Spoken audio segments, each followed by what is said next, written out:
Ni kulikonse kumene mukutionera mmawa uno. Ndine Brian Banda ndikulankhulani kuchokera ku Goodwill Funeral Home kumene thupi la malemu Vice President Dr. Saulos Klaus Chilima linyamuke mmawa uno. Tikumva kuti thupi lawo likanyamuka mmawa uno lipita ku mpingo wa Katolika kumene kukakhale mwambo wa mapemphero. Zokonzekera zonse kuno zikuoneka kuti zili mchimake. Very sad day, I must say. It's very difficult kuti ungazifotokoze bwanji zimene zikuoneka kuno, koma when you see ma arrangements amaliro ngati mmene kuchitikiramu, because pena ukumaona ngati kuti mwina ukulota kuti kapena mwina tidzuka, then we realize kuti all this was just a dream.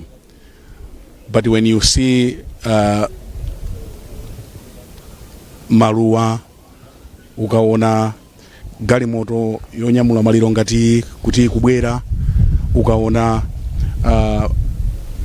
zokonzekera za maliro, ndi zimene makhala ngati kudzidzimuka kuti kodi zinthuzi ndizoona. So the mood here is extremely low, anthu aliyense amene ungamane naye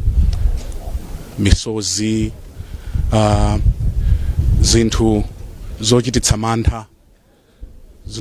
mantha zimene zachitika mdziko muno masiku atatu awiri apitawa. So what we know right now nkuti tinyamuka pano ndipo tikatero tilowera ku mpingo wa Katolika. Ndiye mukaona zithunzimu anthu osiyanasiyana akufika pano, ndipo nthawi ina iliyonse ndikukhulupirira kunena kuti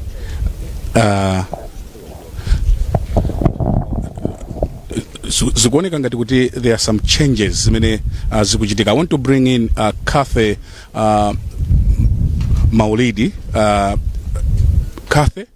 ndikumva ngati there are some changes as anthu akudutsa. What are we hearing? Okay, today akuti program ya sintha timayembekeza kuti mtsogoleri wa dziko lino Lazarus Chakwera akhale akufika pamalo ano 10 o'clock, kuti thupi la malemu Saulos Chilima litengedwe ndithu kenako lizipita ku St Patrick's ku area 18. Pamalo pano pakanakhala kamwamboso kakang'ono ngati momwe tidachitira dzulo ndi mwambo operekeza thupi la Shanil Dzimbiri. Nde akuti pali kusintha ndithu president safikanso pamalo ano 10 o'clock ngati momwe adakonzera, koma afike pamalo ano ndithu nthawi ya kumasana kumawani koloko. Chifukwa chake ukuona ndithu anthu kutsogolo kwathu komwe anakhala mipando apo akunyamuka tsopano, akuti akafika masana mawani o'clock pamalo ano padzakhalebe ndithu momwe anakonzera mwambo umenewo wa maliro, kenako ndikunyamula thupi la malemu Chilima akupita nalo ndithu ku St Patrick's mwambo wa mapemphero kumeneko, kenako nkumakanyamuka kupita ku Parliament where the late Saulos Chilima will lie in state. Ndinamaso kuti ku Parliament kososo kupitidwa, but we are yet to confirm. Chifani namba ngati kuti akachoka ku Chalichi alowera ku nyumba ya boma ku area 12. But there are so many changes as this is happening. Pali kusintha kwambiri kumene kukumachitika. Akonkoyo ananena dzulo kuti maliro awa ndosiyana, kuti mwina wina madwala anthube mwakhalitsa ku chipatala. Pena mazakhala ndikachiyembekezo kuti munthu wadola nthawi yayitali, koma maliro awa atigwera ndithu mwadzidzidzi, palibe amayembekezera. Nde adafotokozanso kuti pazichitika zinthu zina ngati anthu abalalika choncho, koma tisachite blame munthu pa maliro awa kuti palibe wanzeru. Zinthu zangotigwera mwadzidzidzi, ndipo zokonzekera zonse zikuchitikanso mwadzidzidzi mosakonzekera bwinobwino. Ndiye zinthu zikumakhala choncho kusintha kutero. Tikakhala ku area 12 ku nyumba ya boma ya wachiwiri kwa mtsogoleri, pena mwina kusintha tipita kwakuti ndiye tione ndithu kuti ma program aziyenda bwanji koma ndithu zomwe tingatsimikize pano mwambo suyambanso pano 10 o'clock tikaonanso kumbuyo ku galimoto ndithu zikunyamuka. Yeah, this is what we can confirm kuti pamene timafika pano around 8 o'clock all was set. Ndipo zikuoneka kuti mwambo mayenera kuyamba koma just as we went on air ndipo pamene tikumva kunena kuti thupi kuno anyamula 1 o'clock a president afika pano 1 o'clock ndipo akachoka pano chali chimeneyi nditi Kathe Maulidi. Mpingo umene St Patrick's ndi mpingo omwe malemu Saulos Chilima amapempherako uli mu mzinda wa Lilongwe omwe uno ku area 18 ndimakumbukira nthawi ya kukumbukira mazunzo a Mbuye Yesu napitako ndithu kumene kukapangana okava malemu Saulos Chilima kumene kwanali wa protocol othamanga ngati mnyamata ogwira ntchito ndithu othamanga tidayenda nawo ndithu kuchoka kuseri kwa mpingo mpaka na kuzungulira ndi msika wa area 18 kukafika ndithu pa mpingo umenewu. Ndiye mpingo umenewu uli msewu umene upita ku Kaningo amene akudziwa ku Kaningo pa area 18 ndithu tikangodutsa paja panali ka roundabout anayichotsa ija patsogolo pakepa. Chabwino ndiye tikumva kuti anali munthu okonda mpingo kwambiri and amachita play different roles. Nthawi zinaso olandira ngati chopereka anyamata aja, nthawi zinaso ngati different roles zimene zimachitika ku mpingo umene wa Katolika. Ndithu ineso nditha kufotokoza pano mwachimveveve umomonso nane ndi momwe ndimadziwira Chilima chifukwa ngakhale nthawi imene yomwe kunali mwambo umene wa njira ya mtanda Chilima adali ngati munthu othandizira ntchito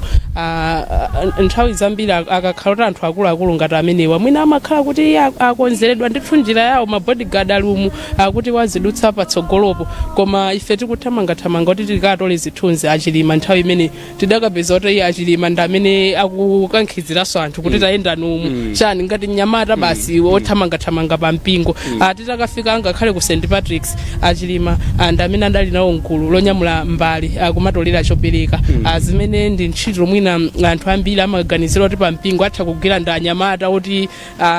sotolemekezeka kwenikweni ndiye ndi munthu oti anali odzipereka tabvaponso ndithu kwa nsembe angapo amene anafotokoza umoyo wawo Chilima ngakhale so timabungwe ku mpingo amafotokoza kuti adali munthu odzipereka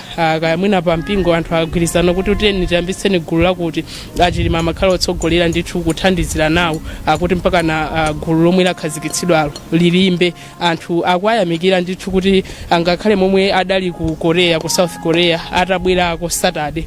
sabata yathayi kuti munthu wina akanena kuti nali pa ulendo wautali nali dziko lakutali ndatopa mwina lero ndingogona sindipita ku chalichi koma iwo mawa lake sana anapita chalichi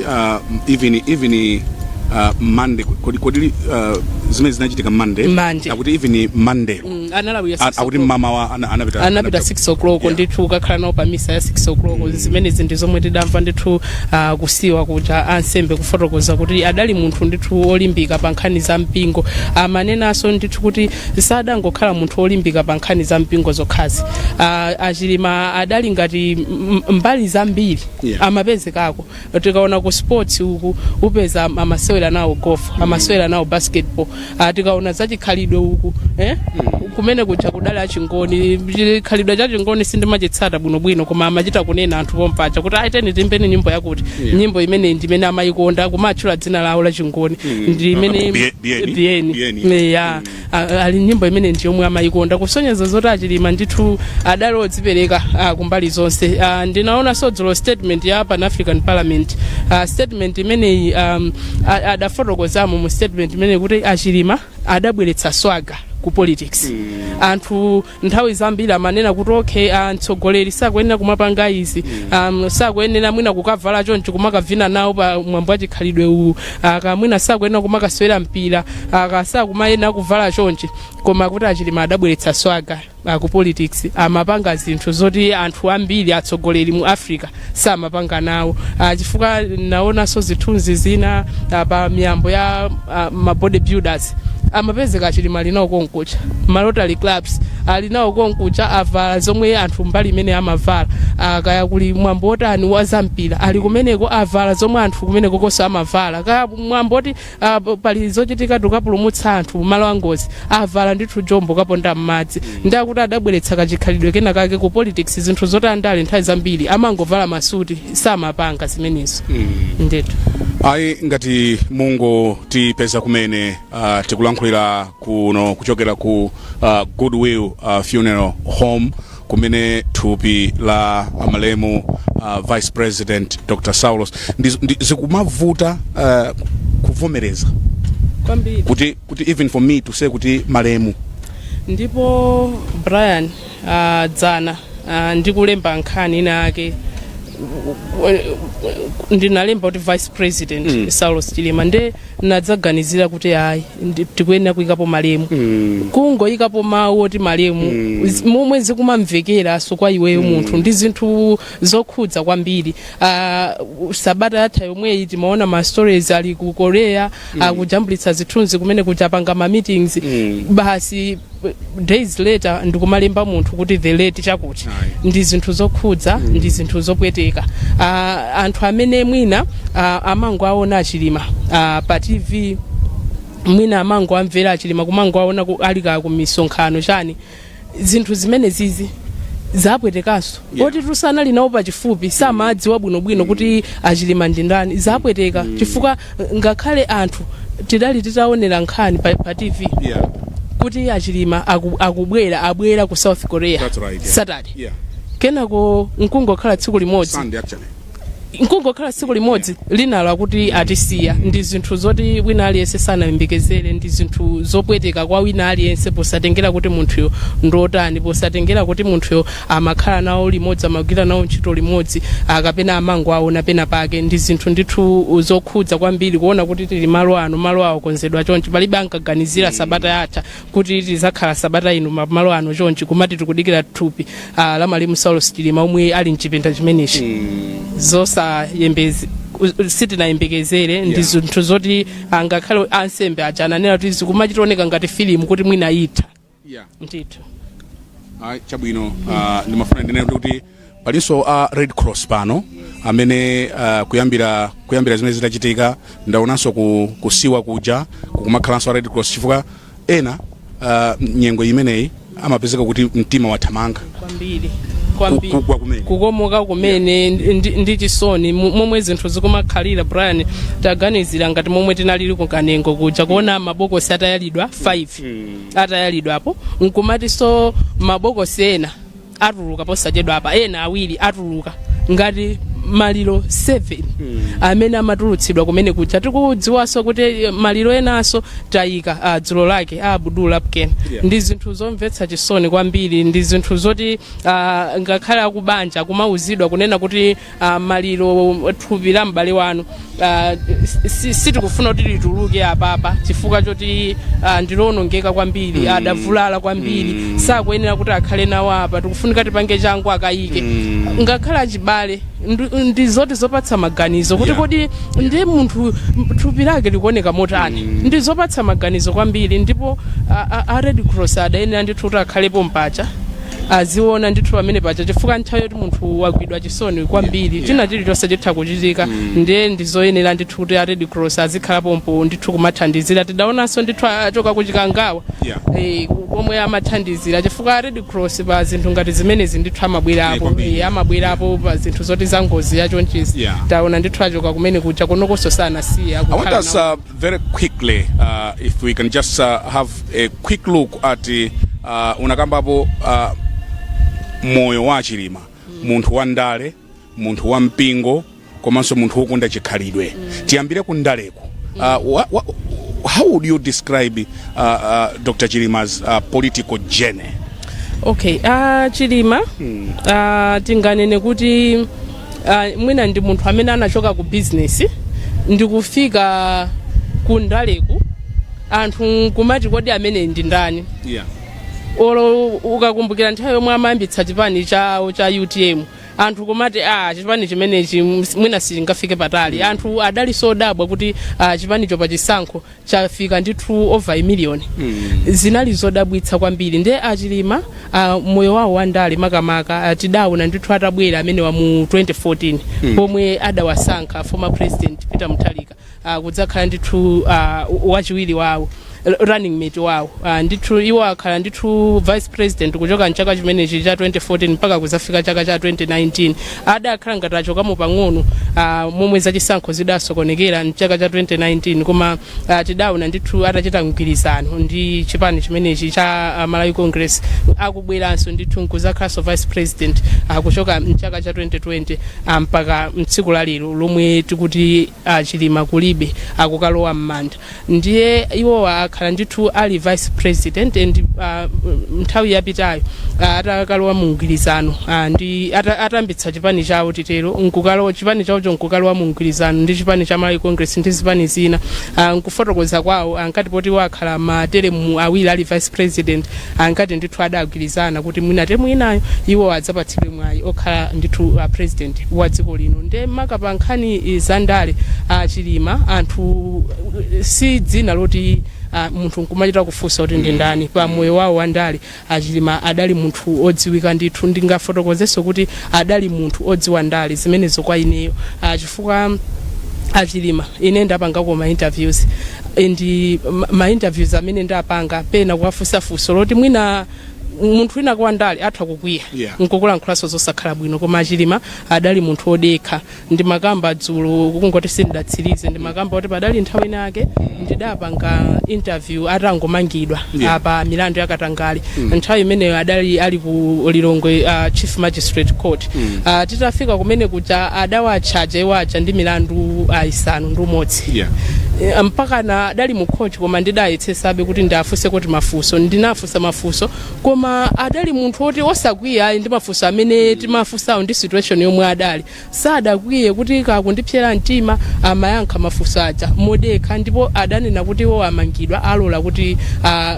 malamulo mabwala milandu agwire ntchito yake bwinobwino kaya nkwapeza olakwa kaya nkwapeza osalakwa ndipo ndimakumbukira nthawi imeneyo atatuluka adauza otsatira chipani chawo cha UTM kuti asachite mapokoso ayi chifukwa cha kumangidwa kwawo alole ndithu kuti malamulo agwire ntchito zimenezi Brian nditha kunena pano musabisa andale ambiri samapanga zimenezo ine ndafunsako mafunso andale ambiri kukwiya ndithu kukwiya mwinaso mpaka nokulalatira ufuna kukumenya koma Chilima nthawi ina iliyonse imene iwo alika mu nyengo yosakhala bwino nyengo yovuta amatha kuchita handle situation bwinobwino mosakhala ndi violence modekha chinanso chimene sindimayiwala cha Chilima Brian ndi nkhani yosunga nthawi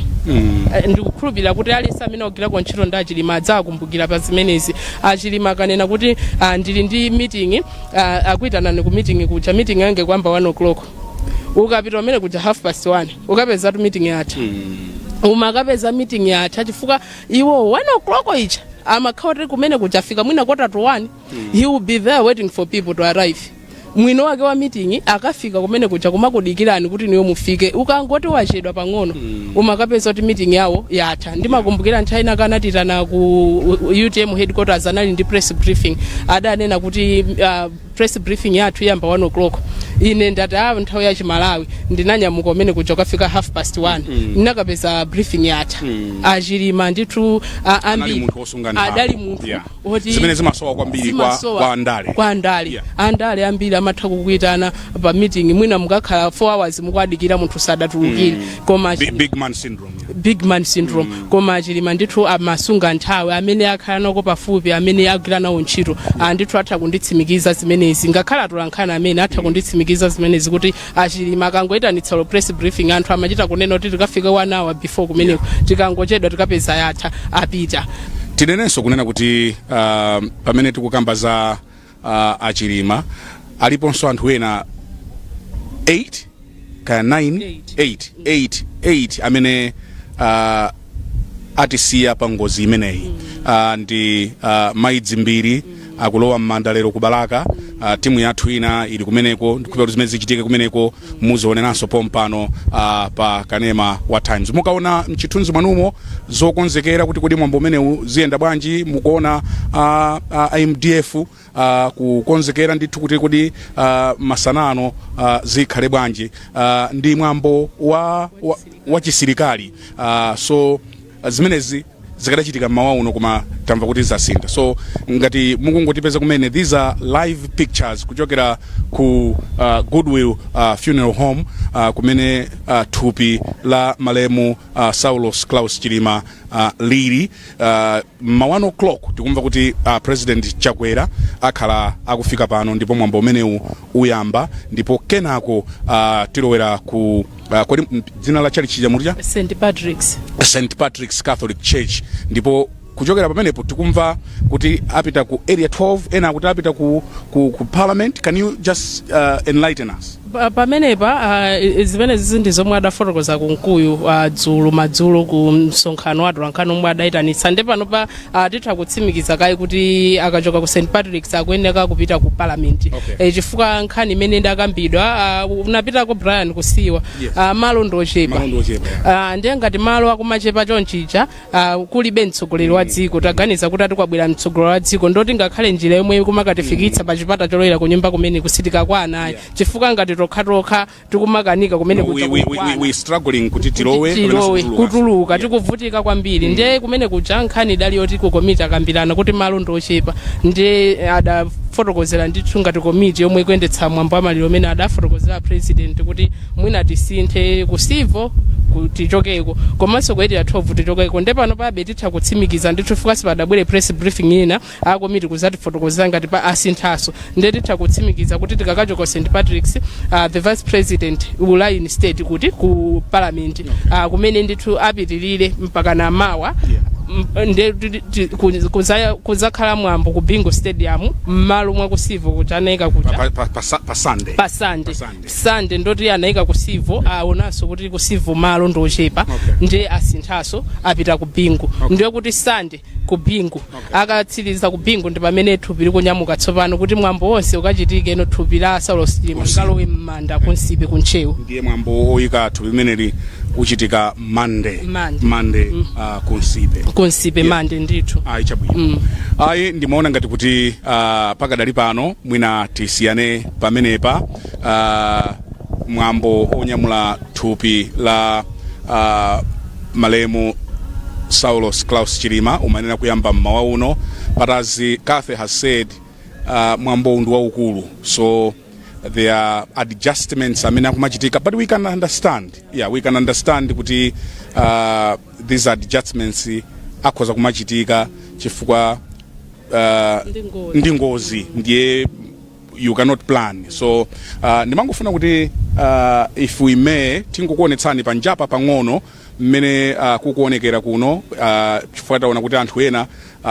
akuti sanyamukanso yayi akhalabe pompano. We just want to show you kuti kunja kwa Goodwill Funeral Home kukuoneka bwanji mmawa uno. So mukhoza kuona kunena kuti anthu ambiri adakali pompano, apolisi kukambirana komanso tinanena kuti mtsogoleri wa dziko lino amanena kubwera mmawa uno. So all systems were ready to go, koma pakadali pano poti president afikabe masanano. These are the live pictures kunja kwa Goodwill Funeral Home. Apolisi apo ndi apo anthu osiyanasiyana ena asomwena amene sanamveza kusintha kumeneku kumene kwachitika mmawa uno ena akubwerabe pano. So ndi mmene zilili kuno ku Goodwill Funeral Home mmawa uno. So what we know this far nkunena kuti thupi la malemu Saulos Klaus Chilima linyamuka masana wano, amayenera kunyamuka mmawa uno. There's been a change, nyamuka masana wano 1 o'clock pakhala mwambo wochepa kwambiri, kenako pita ku mpingo kumene kukakhale mapemphero, kenako tikumva kuti alowera ku parliament kumene kukakhale mwambo the body will lay in state kumeneko. So ndi mmene zilili kuno ku Goodwill Funeral Home. Ndimaona kuti pakadali pano tikusiyeni kaye pamenepa tibwerenso pamene thupi limeneli lidzinyamuka. Somber mood mu mzinda wa Lilongwe. Flags are flying at half mast, ndipo chosowa kukamba kwake kuti kodi nkulankhula bwanji. This is the biggest tragedy imene ife ngati dziko yatigwera, kuluza anthu 9 nthawi imodzi, including the sitting vice president Sichintu Chamasewera. So malo mwa ife tonse kuno ku Goodwill Funeral Home tikufuna kuti tikusiyeni pamenepa posachedwa apa tikhalanso tikuonetsani zimene zikuchitika ku Balaka. Atolankhani athu ndi timu yathu ilinso ku Balaka kumene thupi la malemu Patricia Dzimbiri likhale likulowa m'manda lero. Malawi is in mourning, the nation in mourning. Ngati pena tidzilankhula mokhala ngati kuti sizikumveka bwinobwino, tonsefe tagwidwa chisoni andi palibe wamphamvu nthawi ngati imeneyi. Ndine Brian Banda, malo mwa ife tonse kuno ku Lilongwe, kuyankhulira panja penipeni pa Goodwill Funeral Home. Tikukuperekani for now ku nyumba yathu yolutsira mawu ku Chichiri mu mzinda wa Blantyre.